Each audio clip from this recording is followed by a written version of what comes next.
lấy sập lấy con nè lấy sập lấy sọc vài trận chúng mày nói nghe con dạ yeah chặt lấy rồi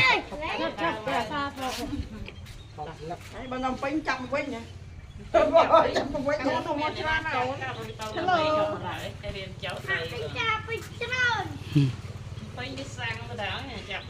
bà sang bỏ cái đôi chân chầm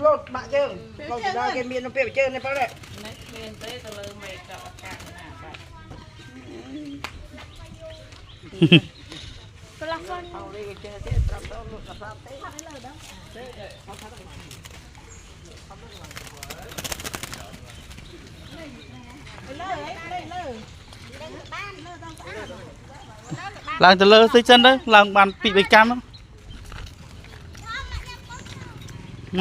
chăm đó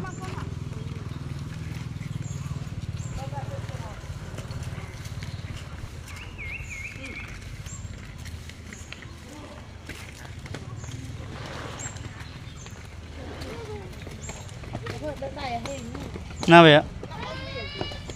nhà tên gì mà đó à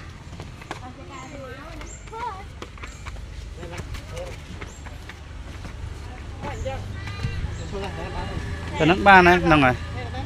này lấy này các bạn này lấy này trẻ trẻ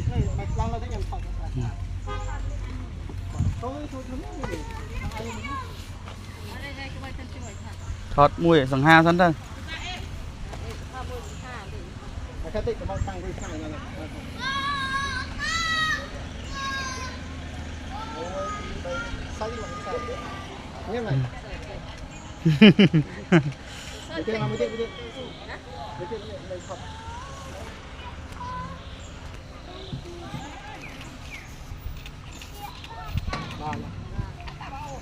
làm đuôi thọt này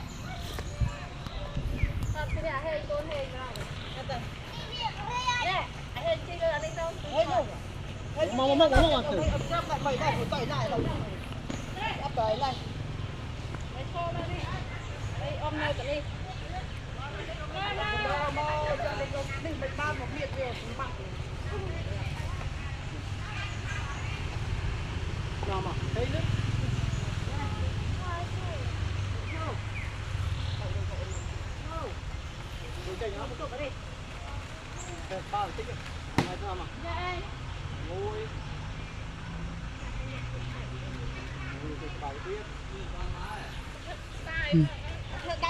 đâu